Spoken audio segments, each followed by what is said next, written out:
Hello and welcome to our Practice Better expert presentation. I'm Shelly Myers, business success coach for Practice Better.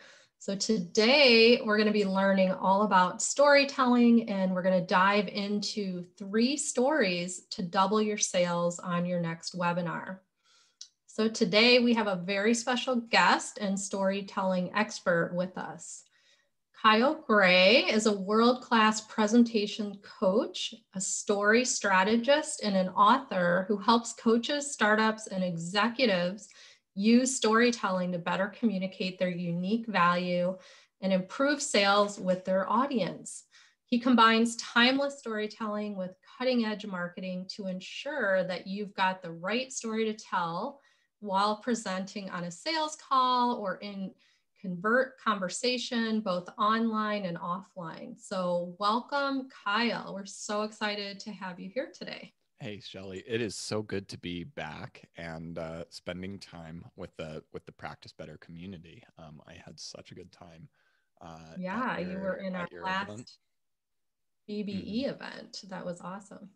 So I had a great time. I loved everybody out there who reached out and chatted. There's a very creative, very smart people, and I'm so excited to be here today because you know what, you and everybody who's using your product, you're all making an impact in the world. You know, you're not just changing somebody's health, but like changing somebody's health, at least in like my experience, like I show up entirely different now with thanks to people like all of you.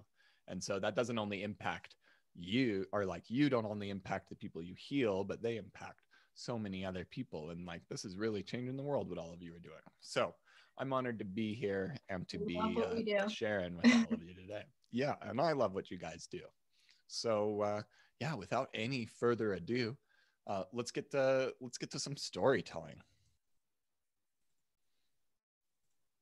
So can you see my slides, Shelly? And let's switch it back, or we should be in screen view, and now we got the two of us right here. All right. So I've got today 3 stories to double your sales on your next presentation. All right. So let's dive in. Now, when it comes to storytelling, I find that most experts either have 2 problems, or they come to me and they say one of 2 things. They say, Kyle, I have too many stories and they're all so great. They're so much fun. I just have no idea what to do with all these stories. Or they say, Kyle, I have too few stories. My life is so boring. Nothing ever happens. I can't tell stories. You know what? The thing is, I smile both times because I know what's really going on. It's that, well, here's what's going on behind the scenes of that is like you're ignoring the power of storytelling and over relying on teaching and case studies when you're presenting or sharing what's going on. Maybe you're sinking money into fancy funnels or discounting offer bonuses or making expensive Facebook ads to compensate for low conversions. Or this is the worst one though. Let me tell you guys, this is the worst. When your stories connect with the wrong type of customer. Oh. Yeah. Ooh, and I have a story just about this.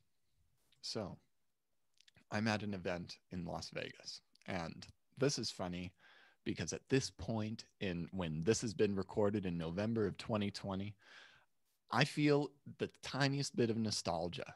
I've never wanted to be in a Las Vegas casino, but I'd be like, it would be lovely to smell some secondhand smoke and just see people putting quarters into slot machines. That would be amazing.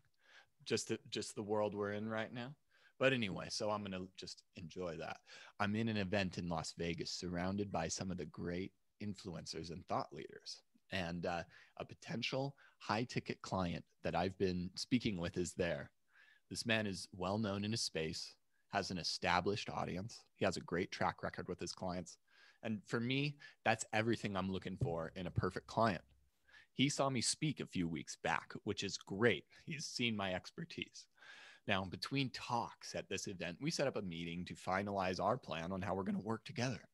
And as we walk through the winding maze of casino floor slot machines and table games designed to draw our attention away from them, I start to think of the noise and competition that can be so difficult to rise above. I almost feel a little bit of anxiety, like these slot machines are going to distract my client and he's not going to, he'll just go wander off instead of meet with me.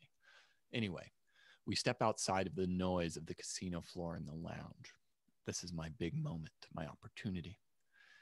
And as I begin to share my plan for how I would help him, I start to feel some distress because the big value that I'm bringing to this project seems lost on him as he starts to nickel and dime me at every possible detail. It's really like I'm trying to offer this guy like a Ferrari sports car of his dreams, and he's holding back because he's like, oh, the keys look a little weird to me. And I've been here before, and that's the worst part. Too many times. You know what this is? It's the enrollment call where the person just keeps asking for discounts. It's the client that pays for the program, but never listens or implements what you teach. What are you doing here? It's the webinar or the Facebook Live or the podcast that just felt so right, but it didn't convert well. And I realized there that a perfect client that does not recognize your value is not such a perfect client. And so I had to step away. And I politely declined and said we didn't have a fit and stepped back into the blinking lights and ringing bells of the casino hall, wondering if I had just thrown away an opportunity, wondering what it takes to rise above all these shiny objects and gimmicks that fill this casino floor. And I look inward and start to wonder how many more of my ideal clients are missing the point. And I look back on my presentation and it starts to dawn on me. There's a gap I've never noticed before. You see, I spent years mastering my craft, but that hasn't really translated into my presentations or how I share and speak about my craft.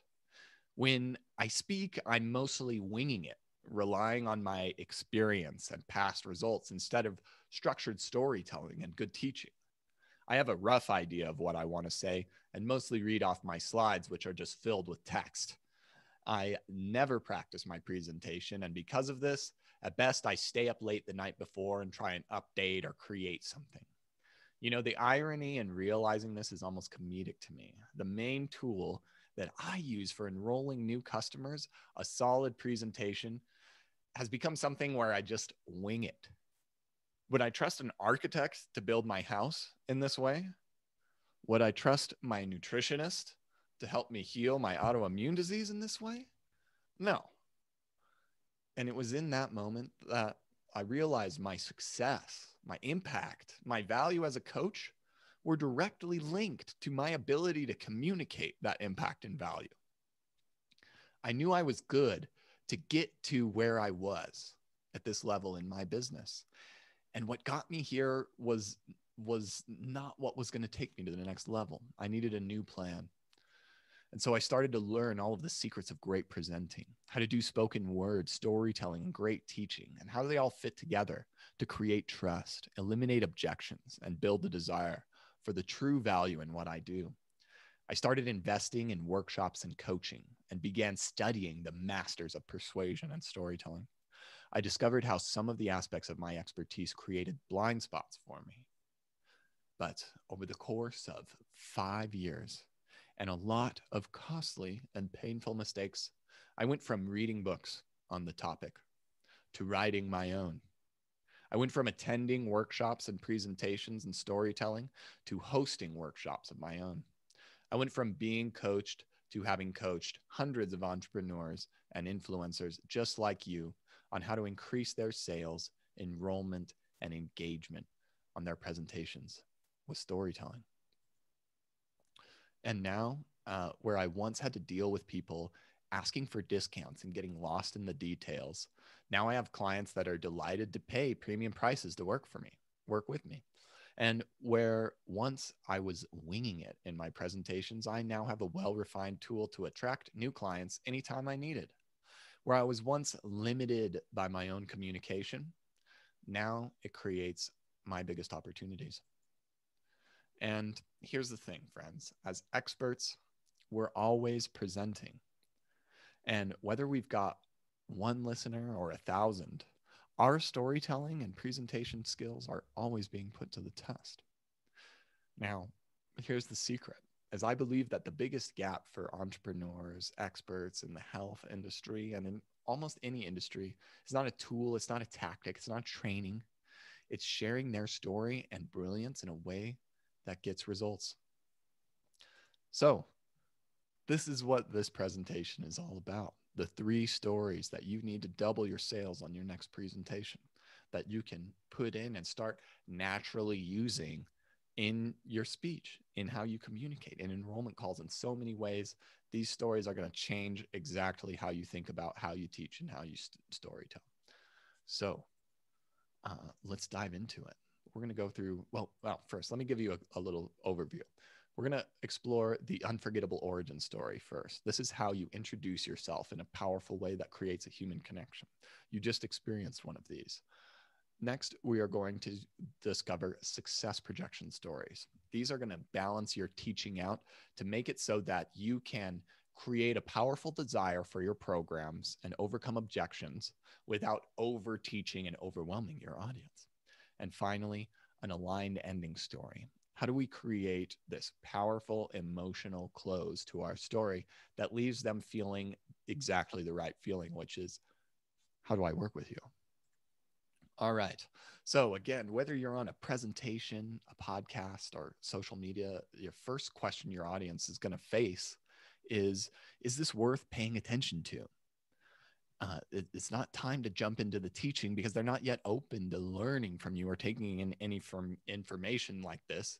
Like you're assuming it's some kind of AP college lecture or something that students have just shown up, you know.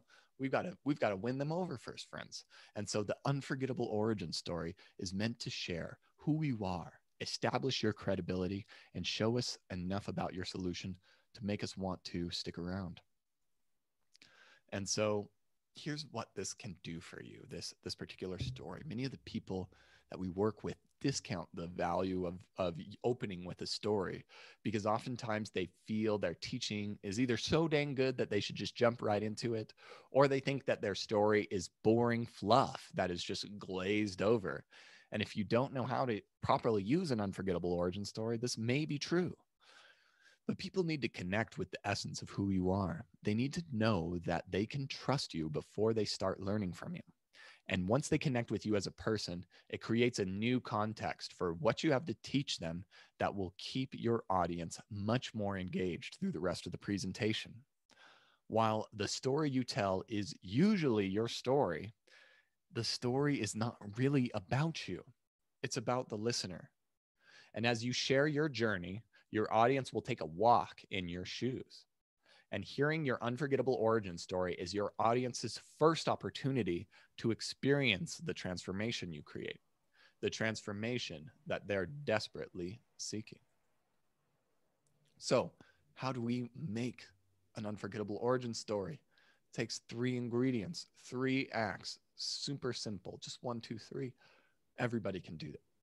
So, very easy formula. In Act 1, this is when you're experiencing the problem that you solve firsthand, or maybe secondhand, like watching a colleague or a customer loved one suffering with it as well.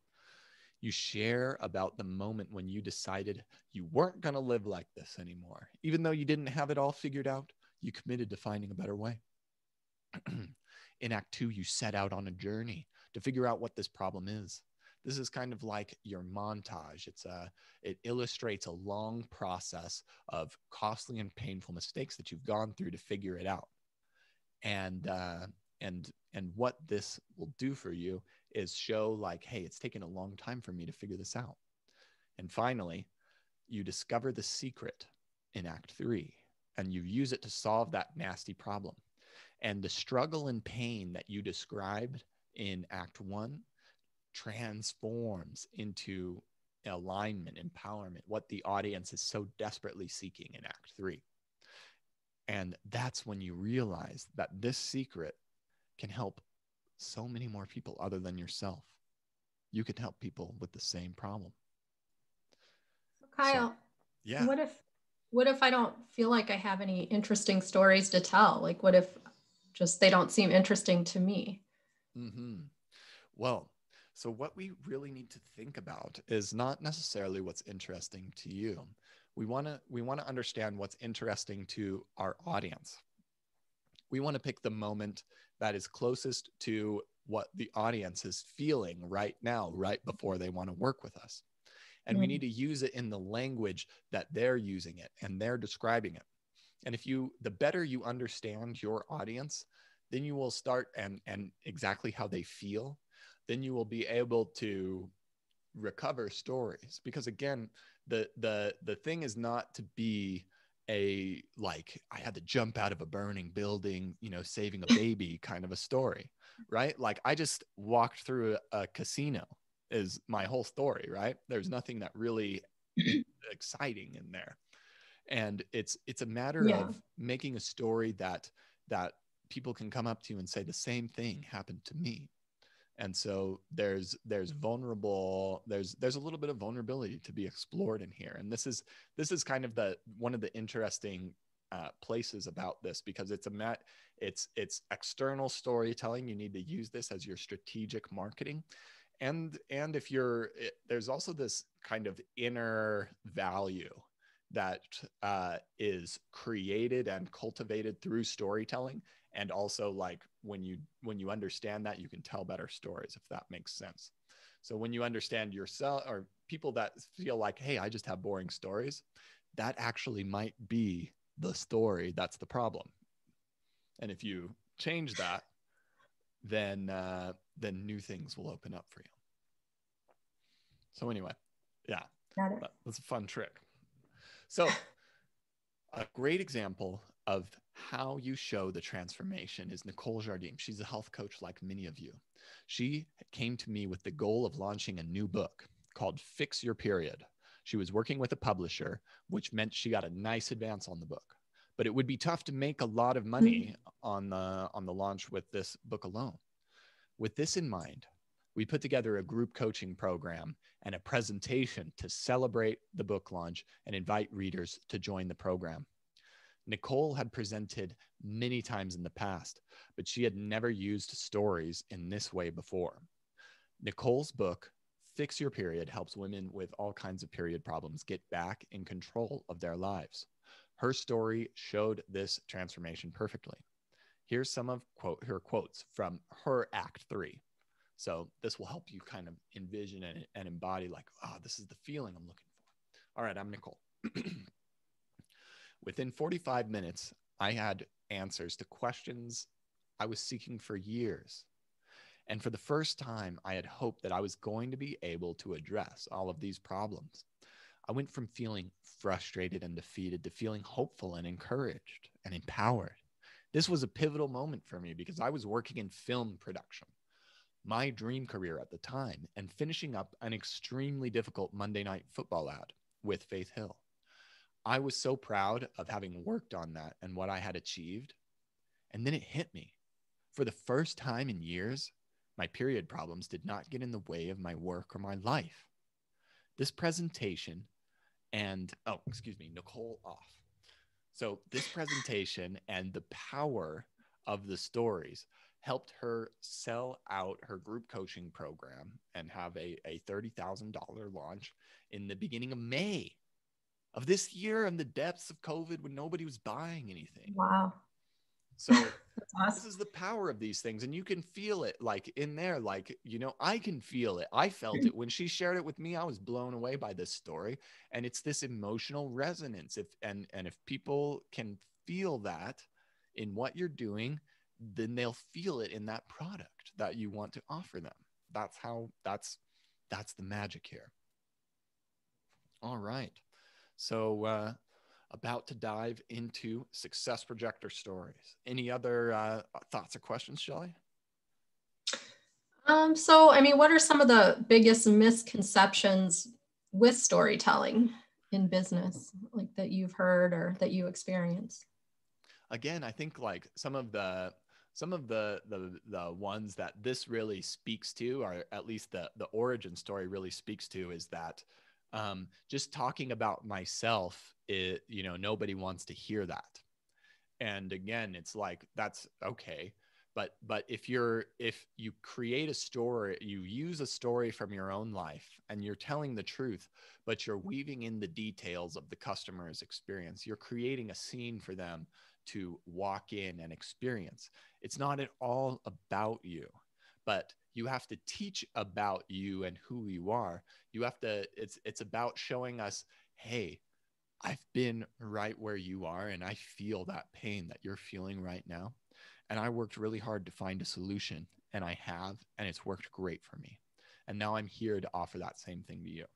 That's really so the like, story, it's more about their feeling. It's not even so much about what you're telling them. It's the feeling that you want to elicit from by telling the story. So yeah, getting them to feel the way that you felt and how great you felt when you learned how to overcome it, and what your offering is going to solve for them, and sort of getting them to actually feel that during the presentation or the in a way. conversation. It's also showing like, it's more specifically like, we don't want to try to get them to feel anything. If we're doing our job right, they're already feeling it. And we're just saying, hey, I know you're feeling that, right? And they're like, oh my God, this person is reading my diary, right?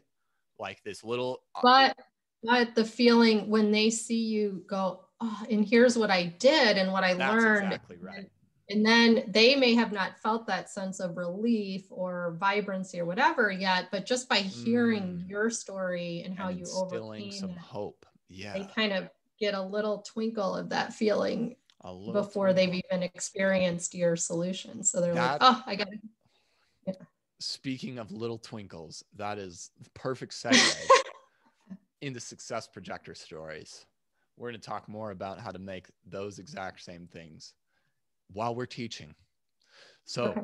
we've gotten to the point, we've established our trust with our audience, and now it's time to start teaching. And I get it. Webinars, speeches, and podcast interviews all revolve around great teaching. But most presenters don't exactly understand what to teach or how to teach to get results, to get sales results. And so there's a careful balance between teaching and selling when storytelling that you need to maintain to successfully convert your audience to customers. You can't oversell, because nobody's going to stay tuned to a webinar full of product pitching and no value. But most people tend to err on the other side of the spectrum. If you teach too much, you may leave your audience feeling overwhelmed or with a feeling that they can now go and do what you taught on their own. But this is a disservice to them, because they likely won't take action, or it won't be as effective as it would be to work with you. So the balance is teaching to sell. Instead of teaching people how to do something, teach them what to do and why it's important. Instead of teaching them a step-by-step process of how to do something, teach them a process to change their beliefs about what's possible in the world. Exactly what you were hinting at in this story. So there's a success projector story takes your teaching content and wraps a story around it. And when done properly, this can add multiple benefits to your teaching. The example allows the audience to relate to your teaching by helping them step into the shoes of someone just like them. It helps the audience process and visualize being successful with the information you're teaching. It's a subtle way to overcome some of your audience's biggest objections. And by the time you make your offer, they can no longer raise the objections because you answered them in these stories. So it allows you to mention detail and build desire for whatever you're offering at the end of your presentation in a way that has your audience leaning in and taking notes. That's the fun part. So here's the model right here. One of my clients in the program that you're offering came to me with this problem. And then we talk about the key problem your audience faces. And here's what I told them. And you teach what you have to teach. Keep it focused on this one nice thing that really made the difference. And then add how your teaching impacted or changed the client. And Very simple formula, easy to use. If you're watching on YouTube, give it a pause, take a screenshot. It's all yours, friends. All right. So let's get an example of this. Here's an example of a success projector story from this handsome guy right here. His named Dr. Greg Eckel.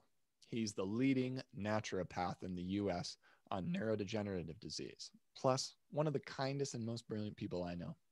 Over the last year, he created and hosted an online event called the Parkinson's Solution Summit.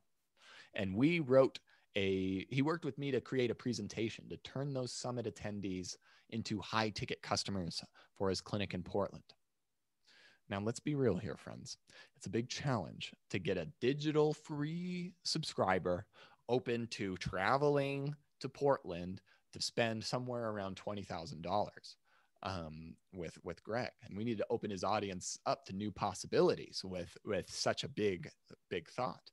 And, you know, one of the biggest client objections his clients faces objections that his clients give is, my doctor told me, I went to my neurologist and he told me I don't have any other options. I'm doomed. I'm just getting worse. It's like they looked at me for like a minute and a half and they said, why don't you take more medicine and you can come back in 6 months and I'll tell you you're getting worse again.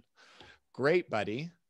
Well, you know, nobody is going to head to Portland to see Greg with, dare I say, a curse like that in their heads.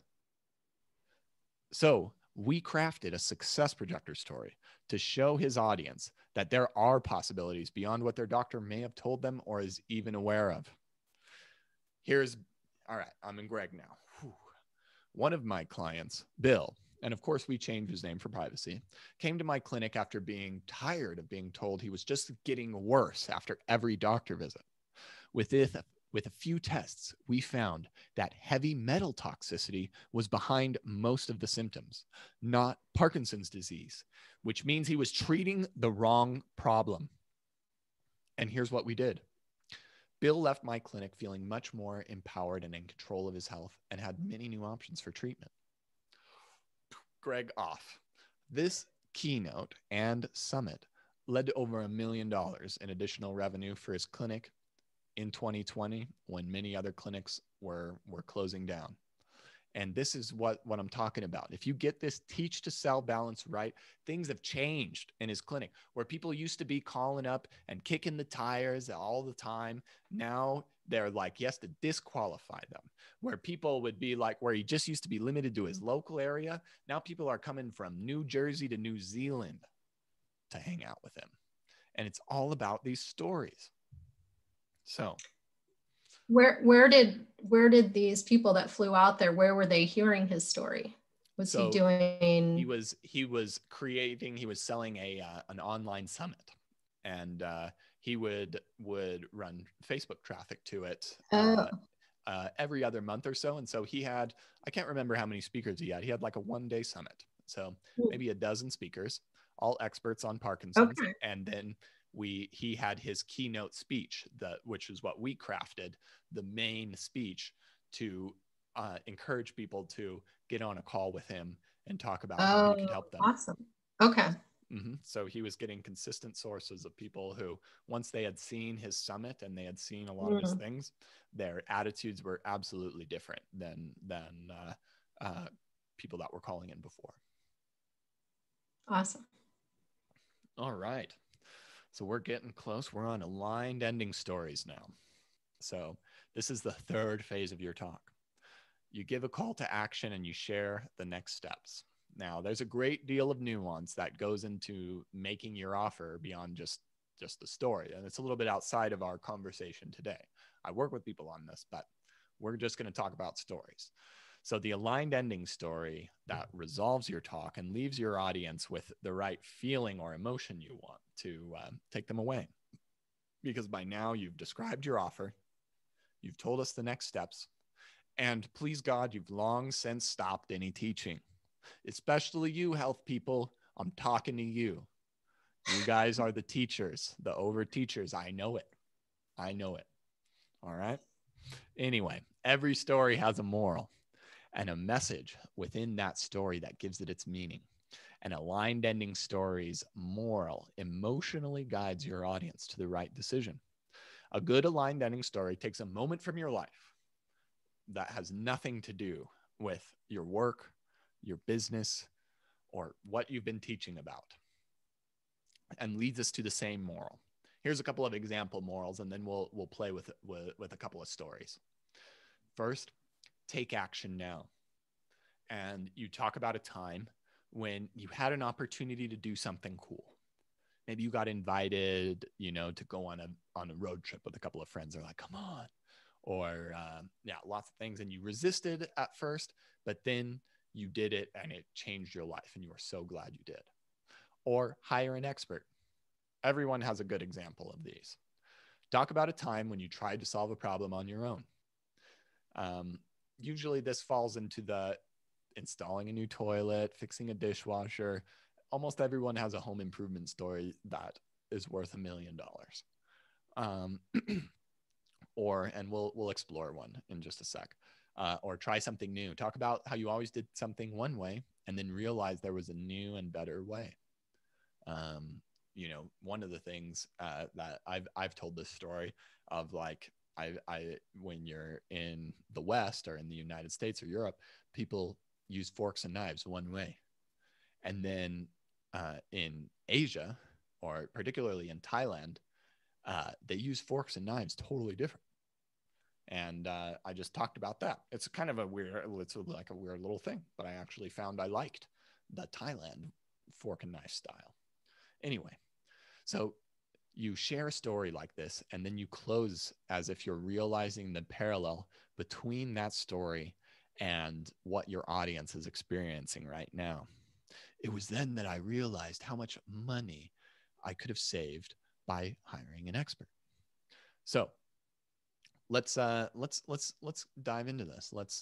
This is my favorite hire an expert story I've ever heard from anybody I've ever worked with. So this will be Bob. Bob is a financial planner. And by now you've heard me speaking about retirement for about 45 minutes.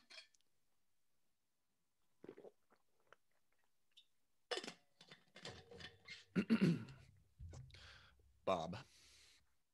I come into the kitchen and my wife's in there and she says, Bob, the dishwasher is broken. Will you call a repairman and get it fixed? And I say, honey, I'm a smart man. I'm going to fix that dishwasher myself. And with the money I save, I'm going to take us out to dinner. How does that sound? She looks at me, shrugs, and, lets me do my thing. And that's what I do. So I grab my laptop and search dishwasher repair on YouTube.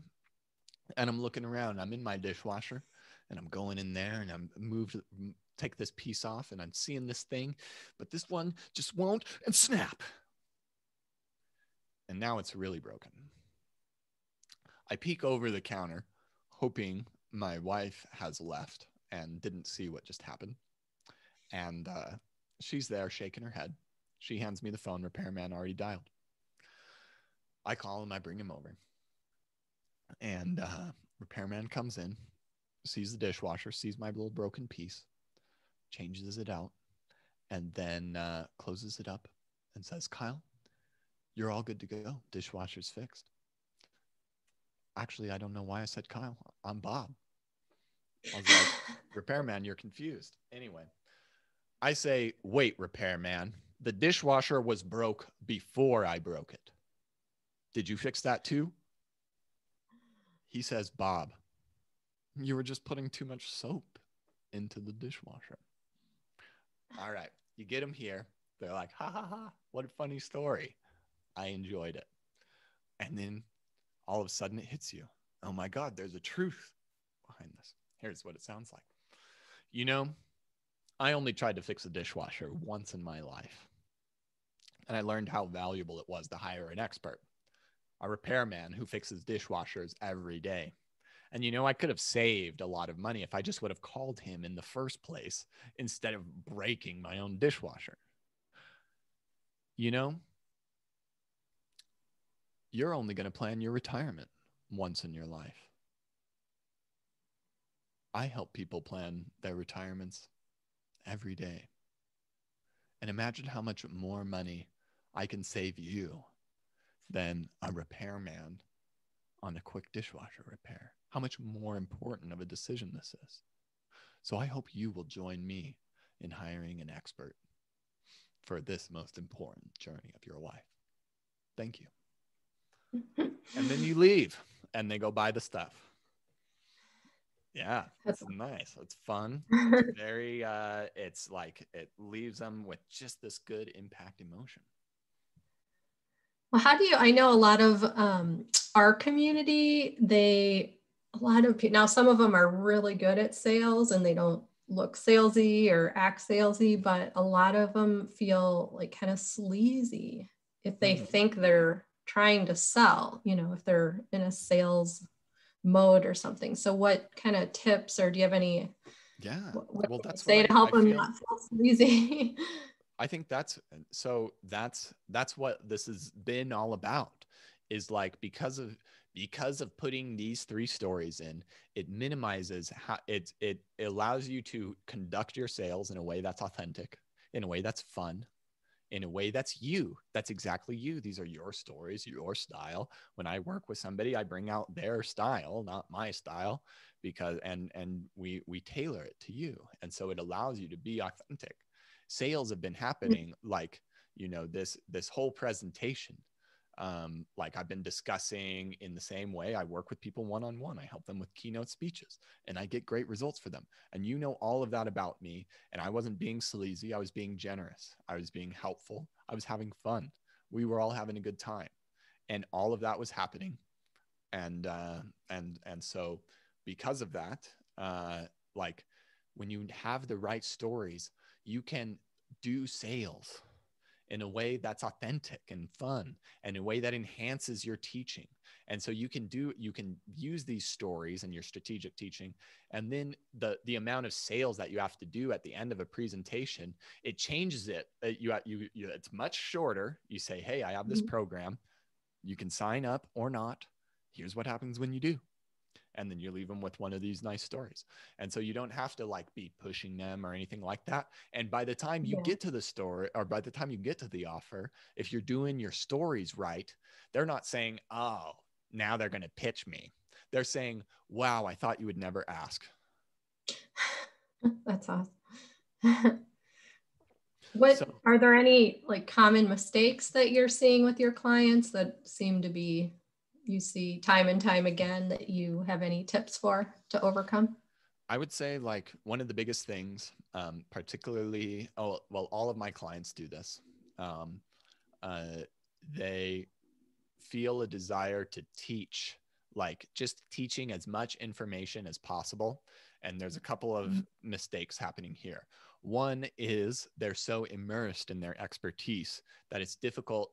All of their story, it's like I have to choose between a 92% good story, a 94% good story, a 96% good story, and an 89. And like, they're all so good. So I'm just going to throw them all in there. And who cares if the audience signed up for a 60-minute presentation and we go for 3 hours, because this stuff's so good. That's a mistake. And then another one is thinking, if I just teach them one thing, they're not going to feel like they got any value. And so I have to teach them a lot so they feel like they get value. But again, like I wasn't teaching all of the modicums of storytelling or like, specific things. I gave you something that was useful, that was actionable, that you could start to use right away. And you could imagine yourself being successful with that. And that's enough. It's again, okay, so here's the thing is like, it's going back to success projection. A lot of people teach to try and say like, here's the difference between SIBO and, another gut health condition, or H. pylori and C. diff, and like it doesn't, like, to me, What I need to know is like how much better I'm going to feel when none of that stuff exists, right? You don't need to take me on your medical school journey with you. I want you to handle that. And you just tell me, like, I want you to help me I've see seen the that a world lot. for me. Yeah. Yeah. And sometimes like it's challenging because we, as experts, we are always surrounding ourselves with other experts. And when you're a health person presenting at a health person conference, then you can be very academic. I feel like that's a little bit more appropriate in that format. But when you're trying to bring that same slides to your audience, it's not going to work in the same way. That's awesome. Yeah. So I've got one more story and one gift I'd like to offer everybody. So speaking of these big mistakes, I actually have 5 more brutally honest storytelling mistakes. Some of the ones in there, reading your story like it's your resume, and lots of these things that I see happening very often that are very easy fixes with stories just like this. So I've got it set up at thestoryengine.co/practice better. Awesome. Repetition is great. And yeah, I'll close you guys out with one story. We'll leave one. Yeah. So this one's close to my heart, because I've gone on my own health transformation about 5 or 6 years ago. I was really racked with some Hashimoto's disease, SIBO, fatigue, joint pain. I just wasn't myself at all. And since my health transformation, and because of the help of many people just like you, I've gotten a new lease on life. And one of my favorite and most exciting things is getting to return to the deserts of southern Utah, where I love to rock climb and mountain bike and do all these fun things. So I recently took a trip down to Zion's National Park, which is a gorgeous canyon that people come from all over the world to see, with these amazing panoramas, these multicolored rocks, and this beautiful little river that runs down through the middle of this canyon. Now, people in this park, they need to travel by shuttle. There's shuttle buses that move people up and down the park. I don't know what it's like right now, but in normal times, that's what it's like. And the shuttles are kind of hot, they're crowded, and it's not that much fun for me. So I decided this time I was going to bring my bike down. You can't drive through the park, but you can ride a bike.